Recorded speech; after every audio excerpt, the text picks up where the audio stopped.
Tired of trying to make a character really appealing, but you don't know how to do it? Well, this video my friends will solve all of your problems. Greetings movie makers, this is Cinematic Production Tutorials, and today's tutorial is how to make a good character design. Step 1. Shape language.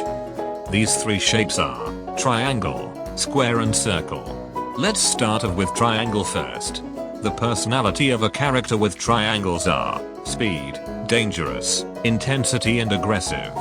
The personality of a character with squares are moody, stable, strong, dumb, or strict. The personality of a character with circles are happy, fun, friendly, soft, or innocent. Step 2. Proportions.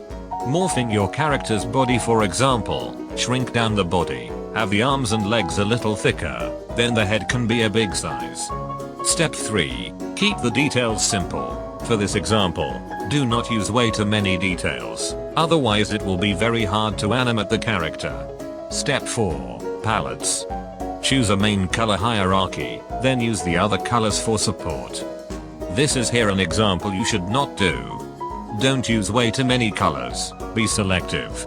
And there you go. You now have a good looking character. Hopefully this tutorial help you out on how to make a good character for your animations, and sooner or later I'll be uploading some more tutorials for you guys. Subscribe and leave a like, and I will see you next time.